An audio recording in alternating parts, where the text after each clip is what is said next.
Se lancer dans l'apiculture, c'est une aventure incroyable, c'est vrai. Mais par où commencer? Il y a tellement de décisions à prendre au début.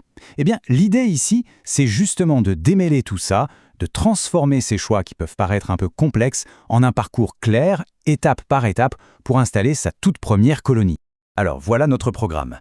On va voir ensemble la toute première décision à prendre. Comment choisir ses abeilles? Ensuite, on parlera de leur plus grand ennemi, un sujet crucial. On verra le plan de bataille, les deux grandes philosophies qui s'affrontent un peu en apiculture. Et pour finir, on tracera la voie de l'apiculteur d'aujourd'hui. Bon, on y va. On plonge direct dans le vif du sujet. La toute première question qu'on se pose quand on débute, c'est « Mais comment je fais pour avoir mes premières abeilles ?» C'est vraiment la décision de base, celle qui va lancer toute l'aventure. Ah, attraper un essaim sauvage. C'est l'image d'Épinal, non? C'est super romantique, des abeilles gratuites qui débarquent chez soi. Mais voilà, comme le dit très bien Ray Witt, un maître apiculteur, c'est peut-être pas la meilleure idée pour commencer. Pourquoi? Parce que c'est totalement imprévisible. Et croyez-moi, quand on débute, l'imprévisibilité, c'est la dernière chose dont on a besoin. En fait, le mot d'ordre quand on commence, c'est la prévisibilité. C'est vraiment ça le plus important.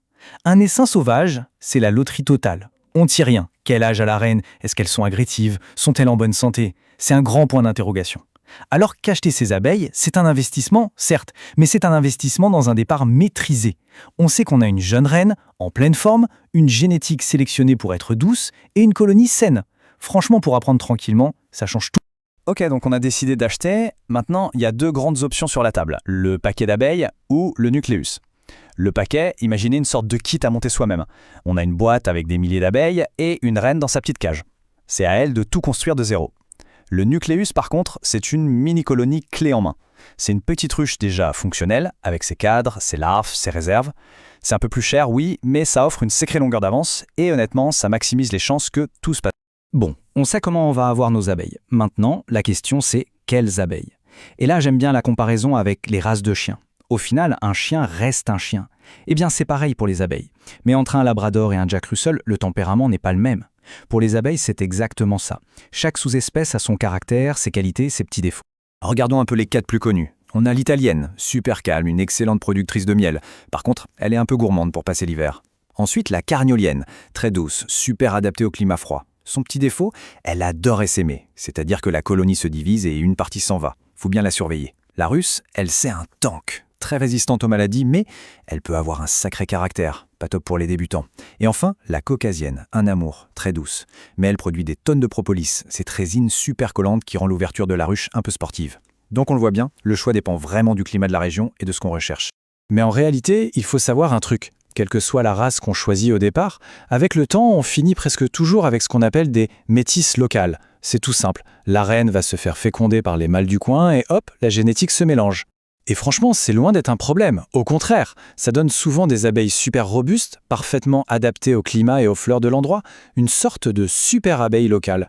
Maintenant, on doit parler du sujet qui fâche, le défi numéro 1 de l'apiculteur du 21e siècle. Il y a un ennemi, un véritable fléau, qui pèse sur toutes les ruches. Son nom, le Varroa destructor. Et oui, son nom veut tout dire. C'est vraiment le grand méchant de notre histoire. Et pour qu'on se rende bien compte de l'ampleur du désastre, il y a un chiffre à retenir. Le Varroa, c'est la cause numéro 1 de la mort des colonies d'abeilles, notamment aux États-Unis, mais partout dans le monde en fait. Ce n'est pas juste un petit parasite, c'est une menace mortelle pour chaque colonie. Alors comment il fait ce Varroa ? Le truc, ce n'est même pas tant qu'il se nourrit sur les abeilles en développement. Non. Le vrai danger, c'est qu'il agit comme une seringue contaminée. En se nourrissant, il injecte tout un cocktail de virus mortels dans l'abeille. C'est exactement le même principe que la malaria transmise par les moustiques. Le Varroa affaiblit la colonie, mais ce sont les virus qu'il transporte qui lui donnent le coup de grâce. Bon, face à un ennemi pareil, on ne peut pas y aller avec une seule petite solution. Il faut un vrai plan de bataille. Et ces stratégies, en apiculture moderne, ça s'appelle la gestion intégrée des parasites, ou IPM en anglais.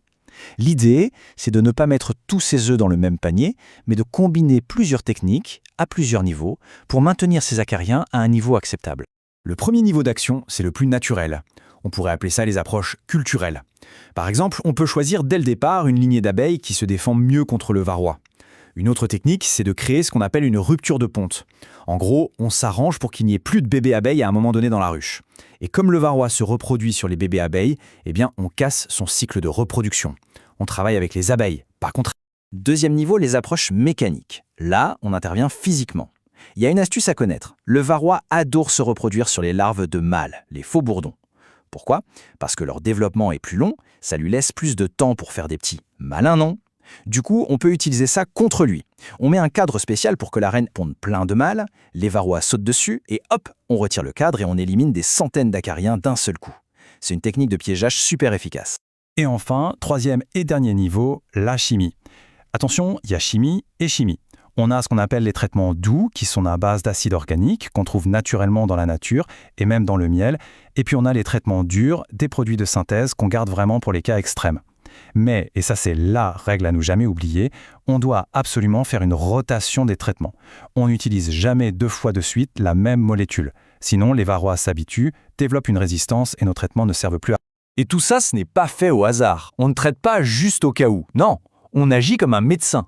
On fait un diagnostic. On prélève un petit échantillon d'abeilles et on compte le nombre de varrois. C'est ce qui nous permet de savoir si on a dépassé un certain seuil critique. Par exemple, au printemps, on ne veut pas dépasser 2 varrois pour 100 abeilles. Si on est en dessous, on ne fait rien. Si on est au-dessus, on traite.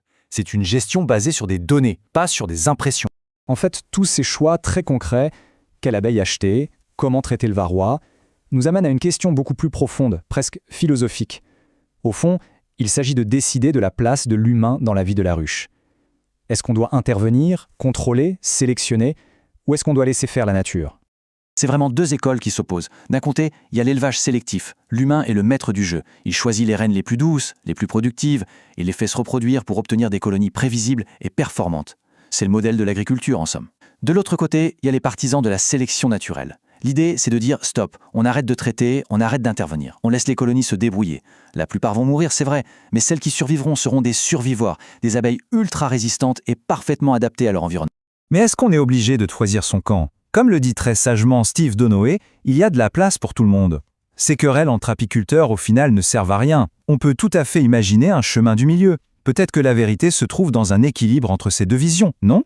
Voilà, on a fait le tour. De la toute première décision, comment j'obtiens mes abeilles, jusqu'à la lutte contre le varroa et même à la philosophie qu'on adopte.